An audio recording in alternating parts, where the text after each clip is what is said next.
மதுரை மாவட்டத்தில் அகில இந்திய மூவேந்தர் முன்னணிக் கழகம் சார்பாக வருகின்ற 2026 தேர்தலுக்கான செயல்பாடுகள் குறித்த ஆலோசனைக் கூட்டம் நடைபெற்றது.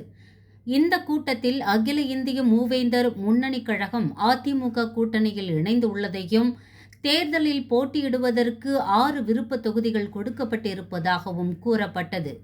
வருகின்ற சட்டமன்ற தேர்தலில் அகில இந்திய மூவேந்தர் முன்னணிக் கழக சார்பாக சட்டமன்ற உறுப்பினரை வெற்றியடைய செய்து சட்டமன்றத்திற்கு அனுப்ப வேண்டும் என்று தீர்மானம் நிறைவேற்றப்பட்டது.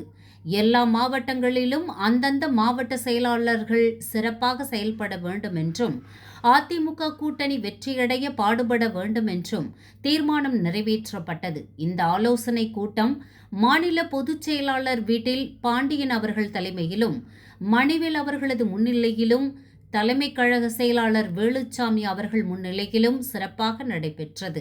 இந்த கூட்டத்திற்கு சிறப்பு அழைப்பாளராக திரு கோபால் அவர்கள் சிறப்புரையாற்றினார்.